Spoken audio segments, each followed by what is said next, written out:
Good afternoon and a special welcome today to Yorkshire television viewers, and I can tell you that the action on the programme really is quite exceptional. And leading the way, there's Manchester United against Wolves, certainly the most exciting game we've seen this season, and one that was thoroughly appreciated by Dennis Law, who knows a thing or two himself about pleasing the Old Trafford fans. And with the Manchester derby only a week away, appropriately, our second match is Manchester City's visit to Brighton. Well, today's news is that the Wolves striker Andy Gray is interested in talking to Leeds, who made an offer for him last night. But the most glamorous occasion in football this week occurred 15 minutes before yesterday's game at Old Trafford, when Brian Robson completed the formalities which made him Britain's most expensive footballer at £1,800,000. Incidentally, a nice little touch, the pen that was used was the same one that made Andy Gray the costliest player in the country a little over 2 years ago. Join the greatest club in the world. Whatever. Okay? So, man, come on, let's...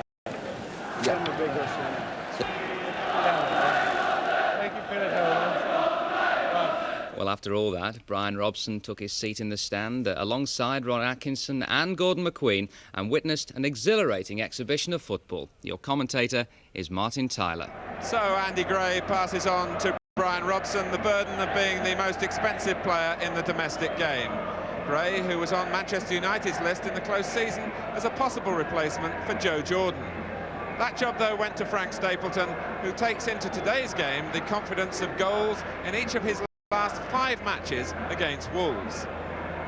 Gordon McQueen damaged a hamstring in midweek, so Kevin Moran comes into the centre of the defence for the first time this season.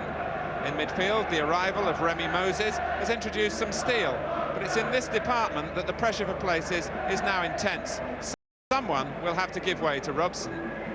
Steve Coppell is given a free roll this afternoon, on which he celebrates his 200th consecutive league game for United. Wolves come without Mel Eves, who scored twice last Saturday, but then damaged an ankle. John Richards is the replacement. Richards, who like Andy Gray and Kenny Hibbett, has been the subject of recent transfer speculation. Alan Birch, the summer signing from Chesterfield, has recovered from ankle trouble that's restricted his training this week.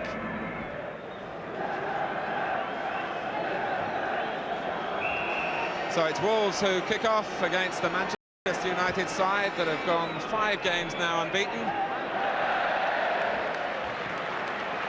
Two of the most distinctive strips in the Football League, the red and white of United and the old gold and black of Wolves.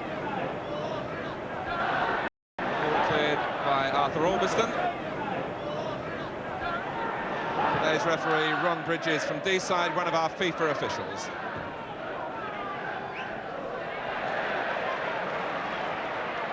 The linesman flagging for offside as Moran brought the ball out.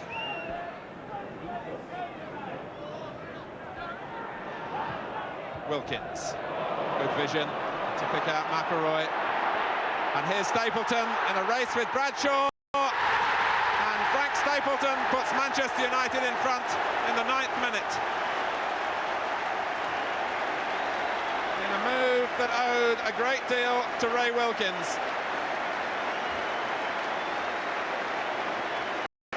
McElroy's pass sending Stapleton on his way for the scoring touch.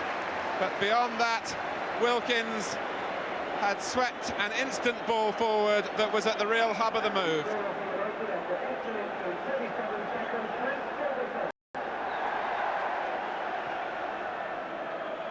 It's Stapleton's 5th goal of the season. And immediate recompense for wasting the easier heading chance.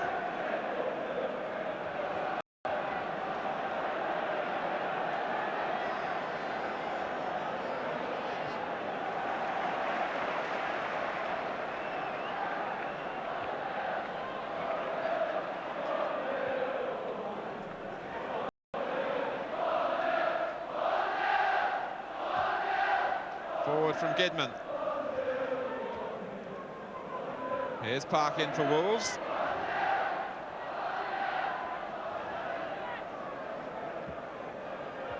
And Derek Parkin had stayed forward. The linesman flagging for offside against Andy Gray.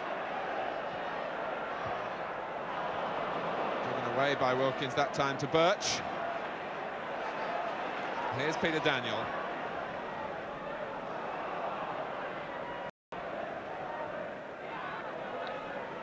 Daniel again. Matthews.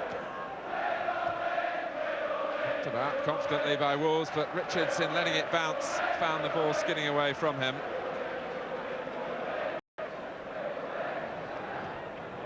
Birtles allowed to turn.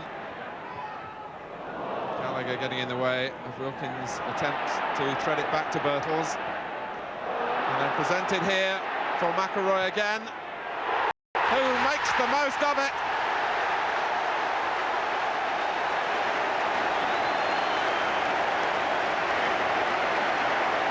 Well, a catastrophic error from Peter Daniel, I think it was, who gave it straight to McElroy, who punished the error with his left foot.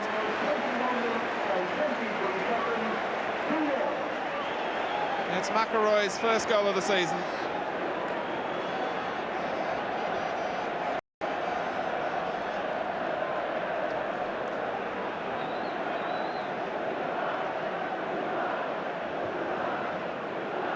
And Daniel is forward, almost making something for Gray.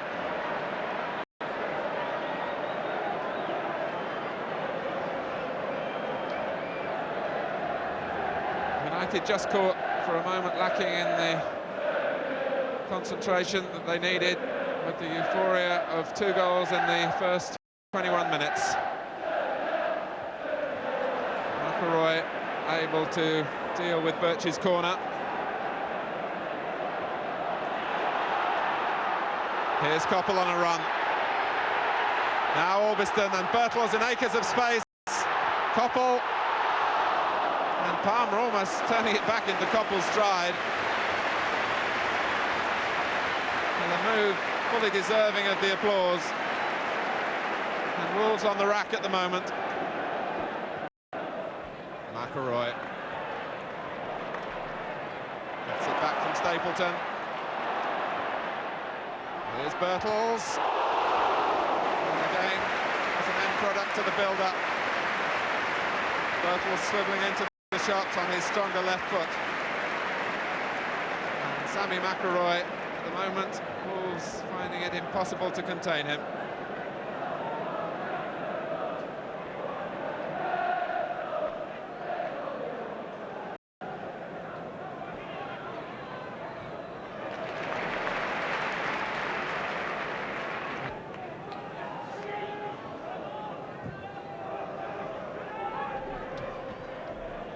Berry's header.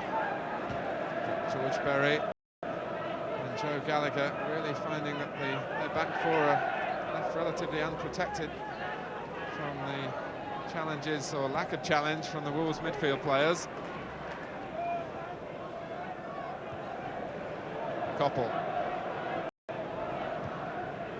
Too high this time for Stapleton. Not enough weight on the ball for Berry, who was hoping to get the goal kick, and Coppell might profit, Moses might. And still it's not gone out, the ball striking Berry on the arm unintentionally. What a chapter of disasters for George Berry, who was initially hoping that Wolves would escape with a goal kick. This was the incident where Berry got himself in trouble hoping to get a goal kick.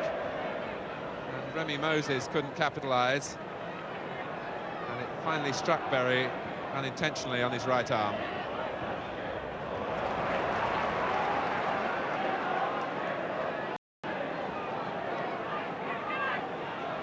Gidman.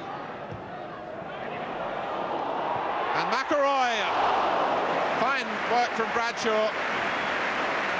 Sammy McElroy performing today in front of the Northern Ireland team manager Billy Bingham, who must be delighted in what he's seeing. And McElroy so close to getting his second goal there, and good reflexes from Bradshaw.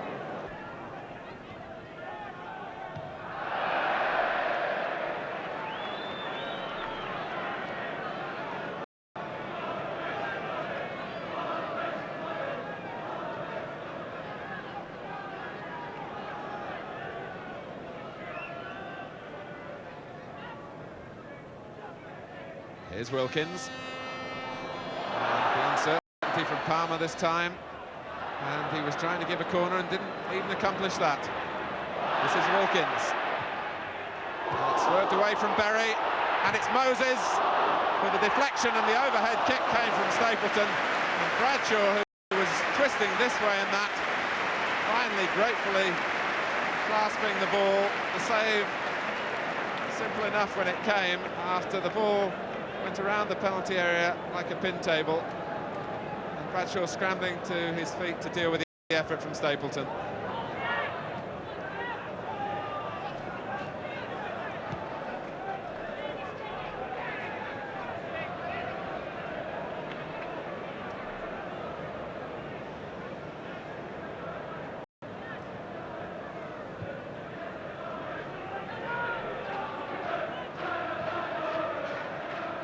Wilkins. A touch from Coppell, on from Albiston. And McElroy outskilled on that occasion by Mick Matthews.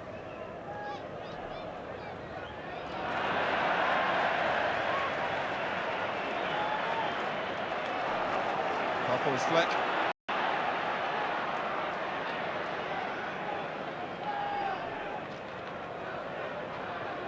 McElroy, Birtles is onside, and this is Coppell with the chance.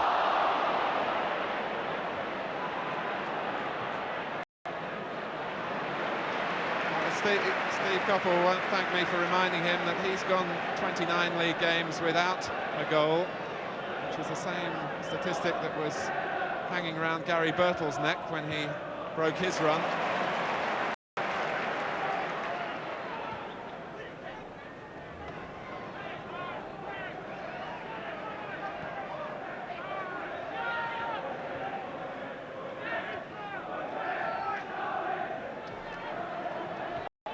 Wolves really finding it difficult to make any sort of meaningful progress. Stapleton, and it dipped against the bar. Wilkins was in to try and make something of the rebound. Albiston, the pressure still on until Hibbett gets a foot in to buy Wolves some time. About the let-off from Stapleton, the dipping effort that struck the bar. And Wilkins has made a break forward. Here's Stapleton, now McElroy. Really is fine football from Manchester United, with Birtles able to finish another move of the highest quality.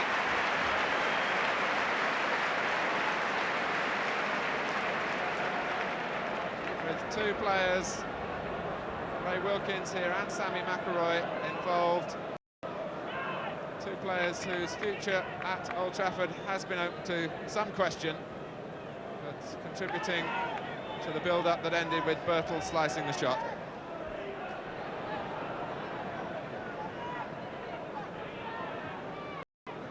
McElroy, Gallagher making the saving tackle, but Wolves ending the half as it's gone for them throughout, really giving the ball away so unnecessarily. And the applause is for Buchan, who's found time to get forward. Now begins a trot back. And the whistle ends what surely has been the best 45 minutes produced by Manchester United this season.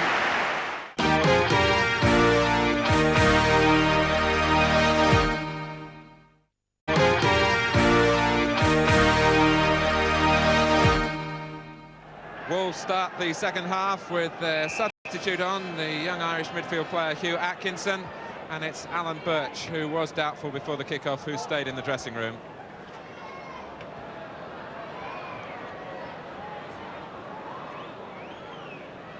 Ron Atkinson must be highly pleased with the first half performance from Manchester United, but we'll surely be expecting them to continue in the same vein in the second half.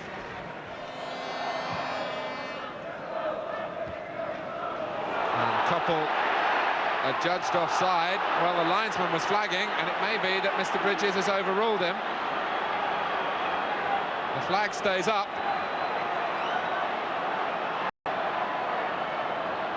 Berry, who's already been spoken to strongly in the first half, played on and brought Koppel down outside the area.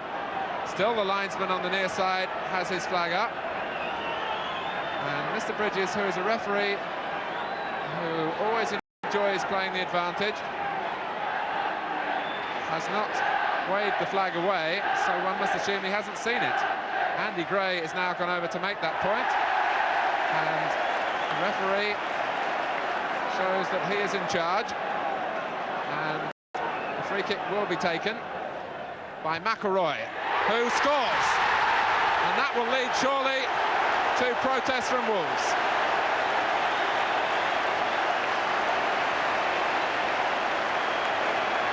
Mr. Bridges has sprinted away. This was McElroy's effort that curved spectacularly past Bradshaw. Andy Gray leading the protests. The flag went up immediately. The initial ball was played through for Steve Koppel, who was then brought down. McElroy shows the delight of getting his second goal and of bringing Manchester United 3 for the first time here at Old Trafford since they drew 3-3 with Aston Villa on October the 8th last year. Birtles couldn't keep it in.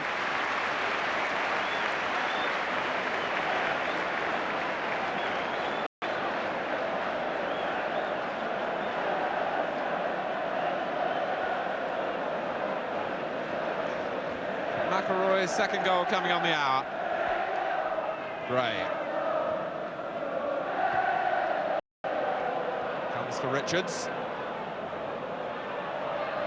Matthews is the player outside him. This is Hibbett. And Gray is in here, and he was offside. And the game allowed to go on with United in possession. And here's Birtles trying to look for his third, and it's denied by Jeff Palmer.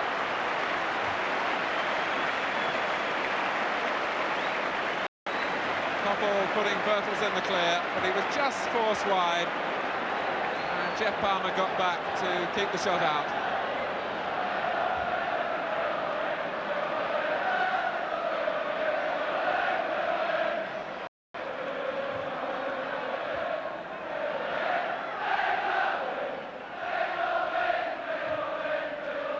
Stapleton.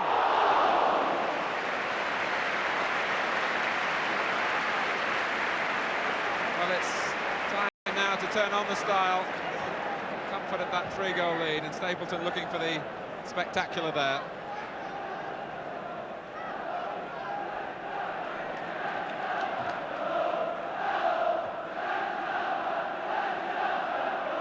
And the cry is United are back.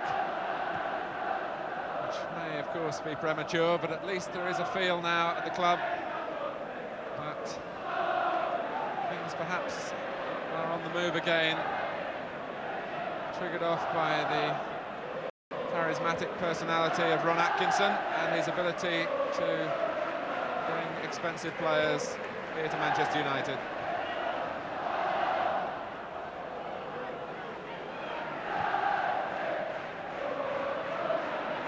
Gray. McElroy under pressure from Hugh Atkinson.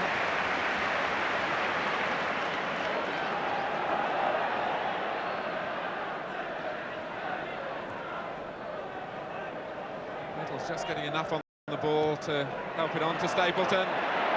Moses picking out Koppel. It was an awkward one to control, but he accomplished it well. Birtles flick, and Stapleton blocked by Palmer, and it's Moses blocked by Berry.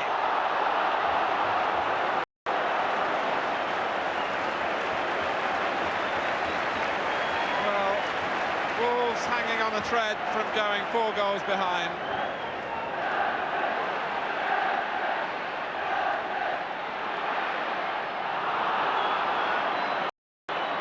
Koppel dinking it in. But another area of confusion letting in Stapleton for the first shot. Then it was Moses who found Berry in the way.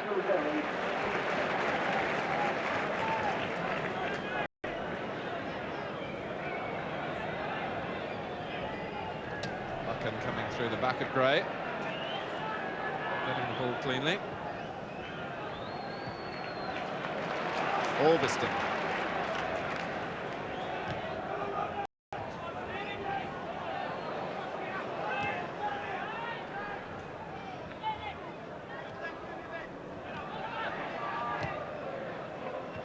Bertels, the touch was short, and so much of Manchester United's work has been this afternoon, and Sammy McIlroy produces a hat-trick in superb style. Well, it would have been hard really to produce something to top his work in this game, but he's managed it. A swerver that had Paul Bradshaw totally perplexed.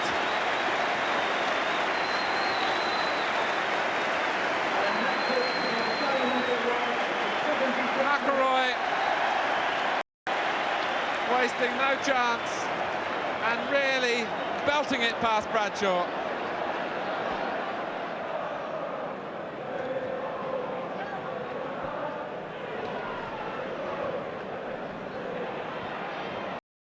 And Wilkins clipping a delightful pass for Moses, who holds it up for Bertels.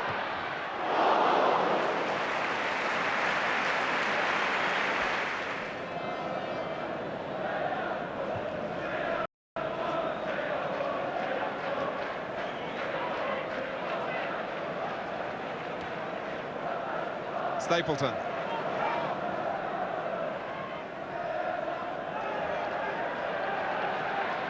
Taken up by Hibbett, and now Gray. And it's Richards, who couldn't quite reach it. Cleverly weighted cross from Andy Gray. The sort of service he would enjoy receiving himself.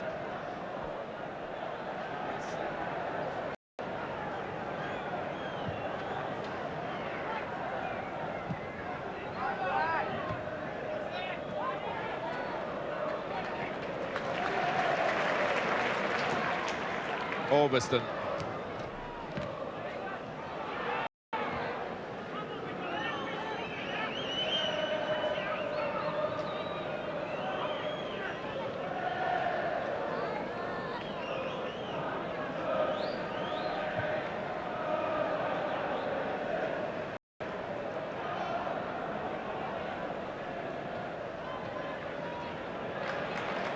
Matthews. Here's Daniel. And that was Hibbett.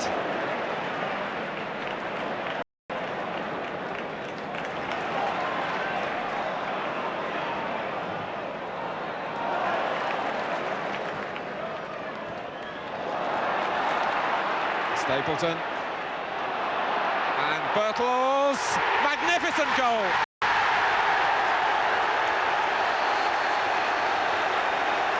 Well, you won't see two strikers link up as well as that, surely all season. The Frank Stapleton, Gary Bertels partnerships very much in business. And Stapleton just toe-ending it through. Bailey missed it, Bertels didn't.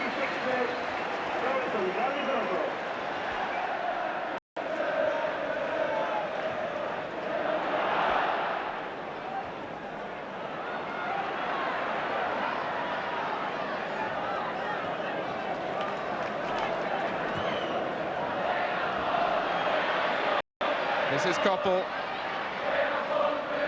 McIlroy.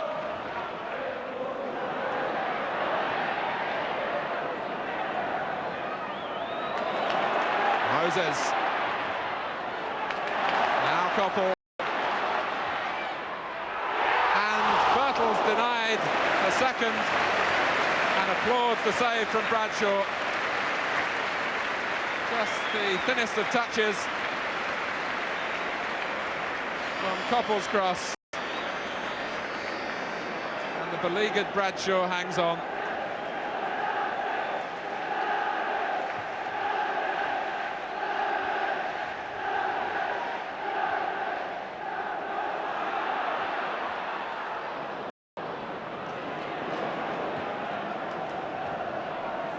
Gray, who's kept working in the Wolves' cause, the losing cause it's been for so long, really from the 9th minute when Stapleton set United on their way.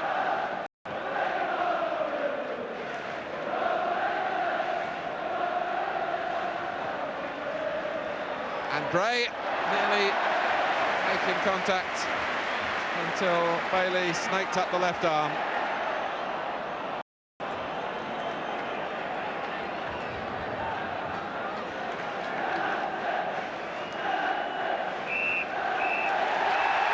Well, they came here to welcome the new recruit, Brian Robson, but they go away celebrating the work of a long-time hero, Sammy McIlroy, who walks off the field, a player not renowned for scoring goals, but a hat-trick to his name today.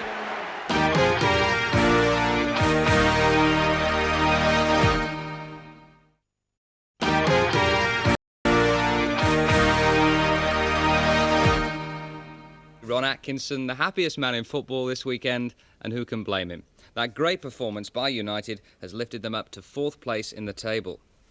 Well, obviously the signing of Brian Robson shortly beforehand acted as an incentive, and to the midfield players in particular, and no one responded in better style than Sammy McIlroy. Well, I've never scored a hat-trick ever before in the First Division, and to score one today, to win 5-0 was tremendous. But special for other reasons as well, I would think. Well, yeah, there's been a lot of talk about me being transferred, being out of the team, but I think I've done myself no harm today. Were the midfield players under pressure, do you think, before the match with the signing of Brian Robson?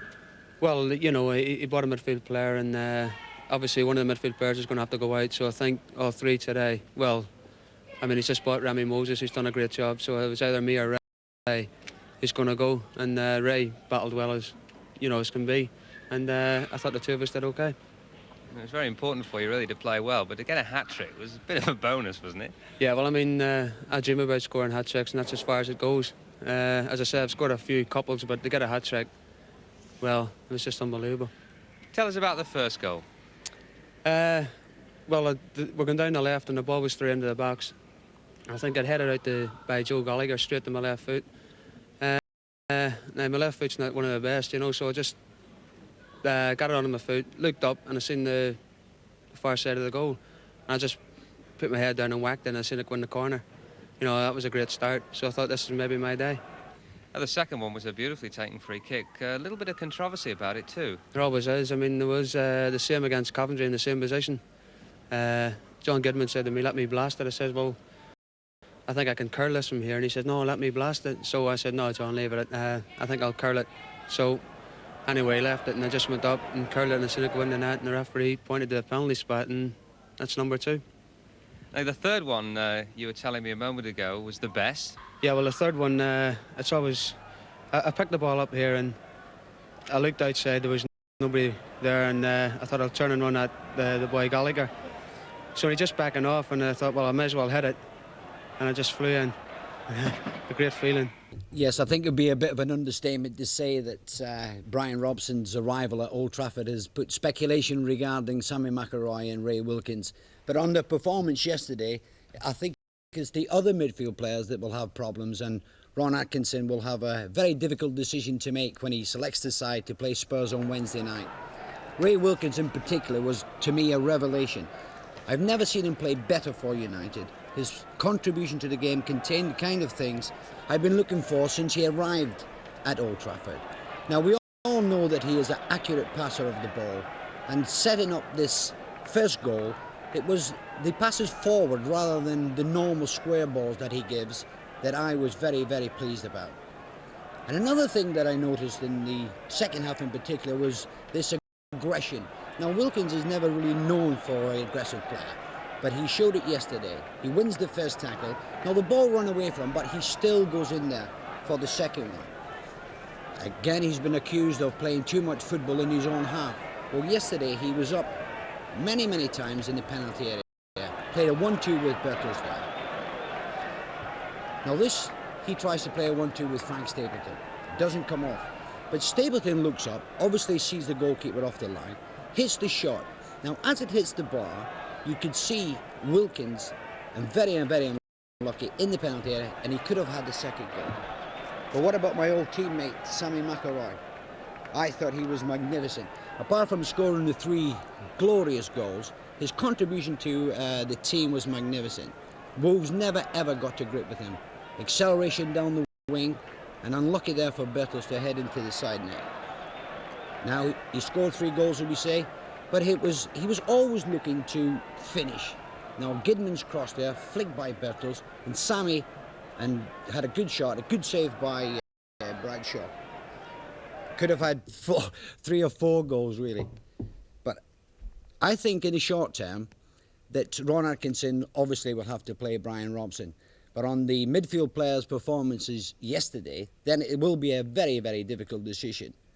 And one player in particular, I may be wrong to say, but it was no surprise to me that he might select the same side, and Brian Robson could be on the substitutes bench.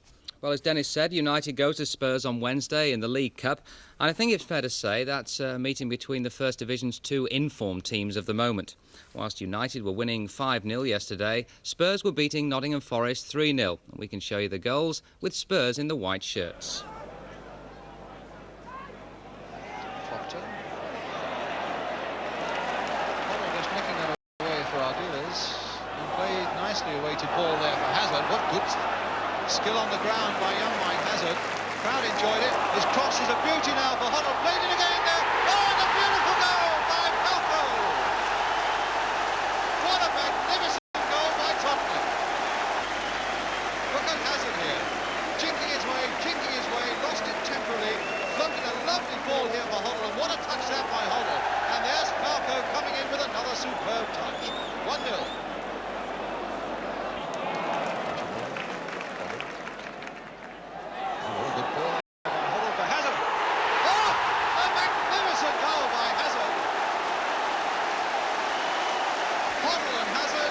Who made the first goal for Falco, take one between them now. Hoddle's pass, and it's hit on the half volley after being chested down. Dealers. Robertson. Caught in possession. Falco. 3! Given away by Forrest. And Falco says, thanks a lot. Robertson really gave it away. It fell into the path of Falco under the body of Shilton, and Spurs 3-0 ahead. Well, now on to our second match, which again is of great importance to everyone in Manchester who are so looking forward to next week's derby game between City and United. And following United's overwhelming victory against Wolves, what a contrast in City's performance at Brighton, where in the first half they managed only 1 shot on goal, that coming from Dennis Stewart, the player who scored both City goals at Brighton last year. So we join commentator Dave Bobin in the second half. City are in the stripes. It's aimed at Reeves, and it's away by Shanks. O'Neill. It's not a bad ball from O'Neill if Hutchinson can get there, which he can. And that's going wide to Boyer, but Boyer's having to go so far wide that danger for the moment has gone.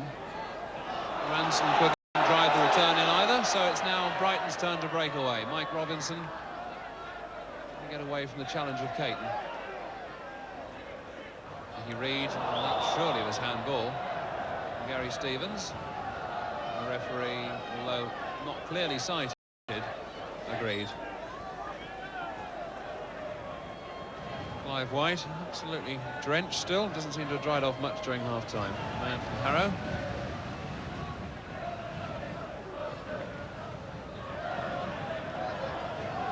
Andy Ritchie turning that ball, but Ritchie really labouring with a damaged leg.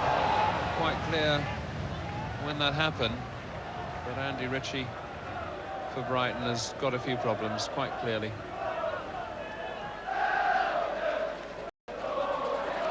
Williams, Robinson doing well, but in the end, ball escaping even him. Posse of defenders converging on that one, and it's Corrigan's possession. O'Neill.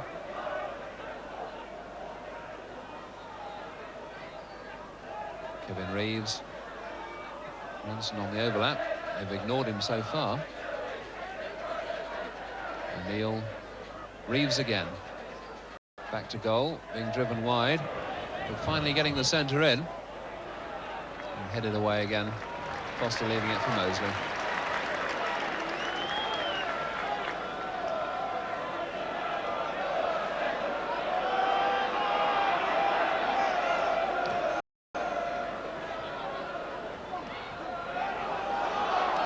Robinson for Brighton, putting it wide to Jimmy Case. This looks more promising. It's not a bad ball to McNabb. Danger here. And the touch. The touch in from Mike Robinson. That's good enough. That's his third goal of the season. And perhaps that's what the game really needed. Nice combination for really the first time in the afternoon. Lovely play. A super ball there from Jimmy Case. McNabb, first time. And the little touch in from Mike Robinson. One man who must be particularly pleased is Mike Bailey there now, hidden just behind the linesman. There he is, the dark glasses and the tracksuit, but he's got the lead at the moment, and that's all he's worried about.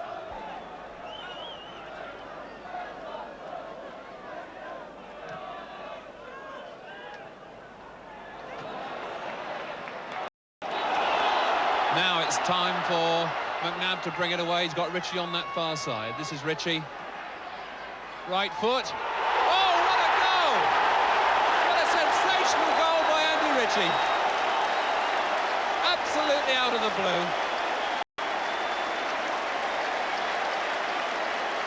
Andy Ritchie, looking up from, what, 25, 30 yards out, decides it wasn't worth taking it any further, hits it, and Corrigan's nowhere.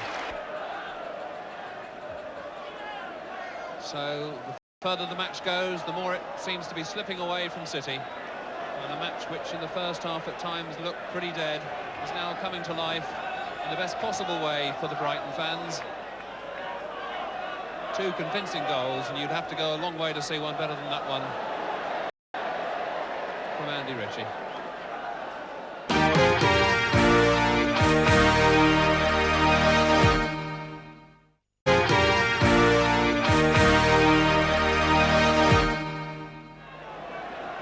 Shanks.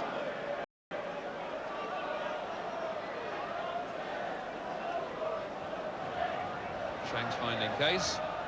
Case in turn can't escape from Bobby McDonald.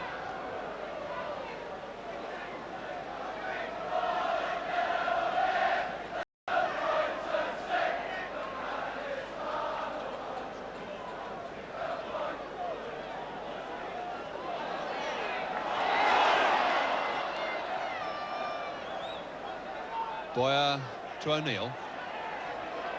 Just halfway through the second half, and Brighton now looking good at 2-0. And I suspect that Mike Bailey would want more yet.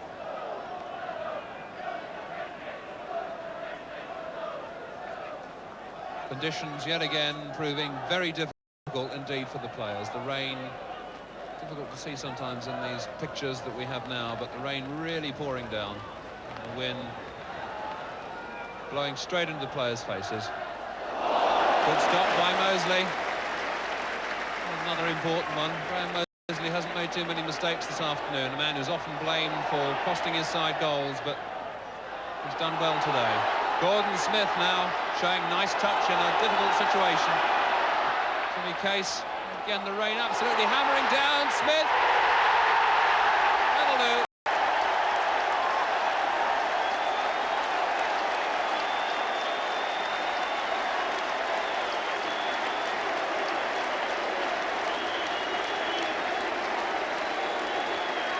So poor Joe Corrigan absolutely stranded there. Driven in, and that's Brighton 3-0 up. And all sorts of problems now for City.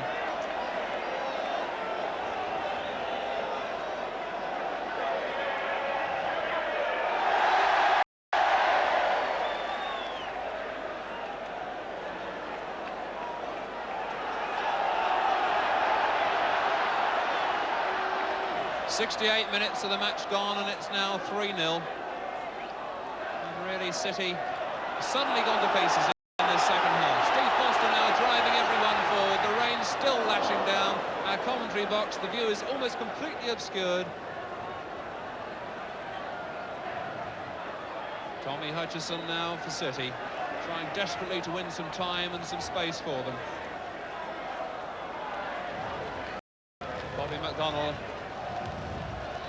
Again, the rain just completely blowing into our faces in the commentary box.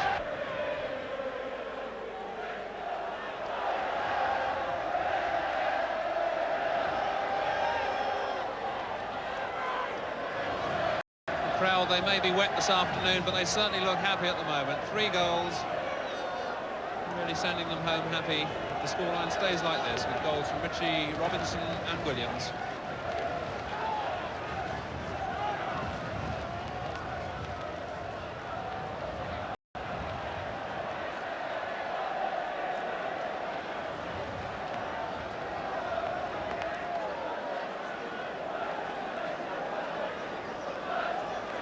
And this, a happy afternoon for Brighton, the first time that they've scored 3 this season. And what a moment to choose to do it.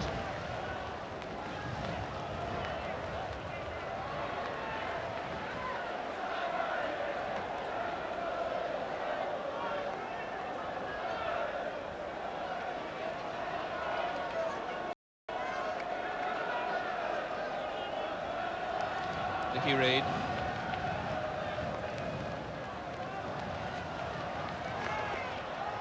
Stevens trying to get it away from O'Neill.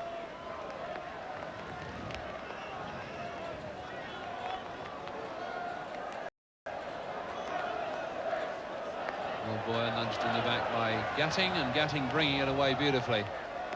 Well turned by Ritchie to Smith on that far side. It's City in possession through Phil Boyer.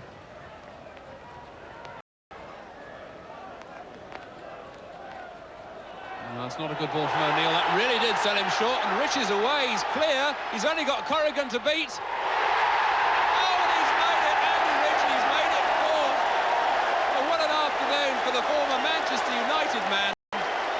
Almost out of the game just after half-time with that injury, and he's now back in it with a sensational first goal and a brilliant solo effort this time. Coolness personified straight into the back of the net, and Andy Ritchie, no wonder he's so delighted. Andy Ritchie, his 4th goal of the season.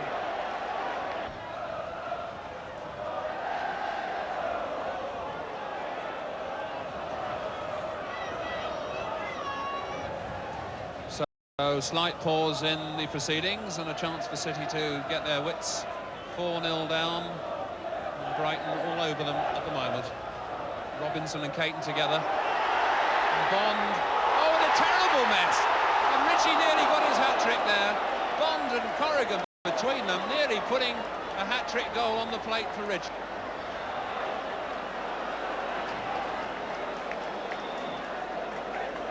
Well, it really is all happening. I mean, City just don't seem to know what's going on, and obviously the newness of the relationship in the defence, as far as Kevin Bond is concerned, between him and his goalkeeper, nearly cost them that 5th goal.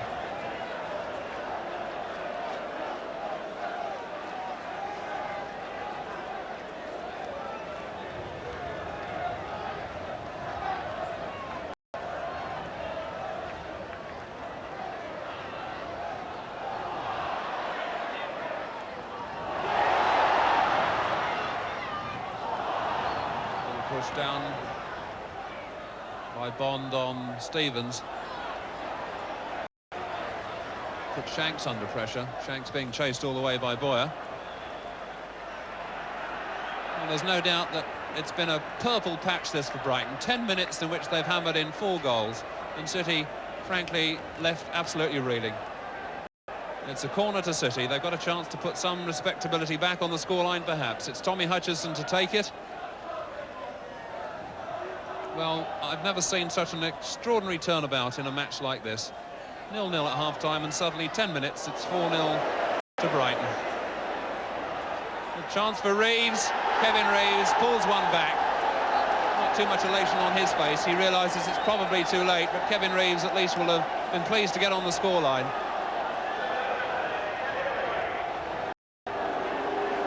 Really, Brighton paying the penalty here for not getting it away. They had several chances, they didn't clear the lines, and Kevin Reeves' left foot underneath Mosley's body, 4-1. Reed, and there we go, the final whistle. The two sides drawing 0-0 at half-time, and yet in a purple spell of, 10 minutes, Brighton suddenly took the game apart and City were 4-0 down.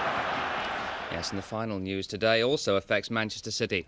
After signing winger Barry Dunn from Sunderland and midfield player Gary Buckley from City, the Preston manager Tommy Docherty is hoping to finalise a deal with City's centre-half Tommy Booth later today. After that, Docherty wants to sign John Kelly from Tranmere Rovers, and he's offered £35,000. Well, it's been quite a week one way or another. Certainly at Old Trafford it'll be remembered for some time, and especially by Sammy McIlroy, who upstaged British football's most expensive player and was anxious to find the traditional memento. Will you be keeping the match ball? I haven't got it yet, I think somebody's nicked it, but I'll do my best to get it back. Birtles allowed to turn. Gallagher getting in the way of Wilkins' attempt to thread it back to Birtles. And then presented here for McIlroy again, who makes the most of it. And the free kick will be taken by McIlroy, who scores. Birtles, the touch was sure. And so much of Manchester United's work has been this afternoon. And Sammy McIlroy produces a hat-trick in superb style.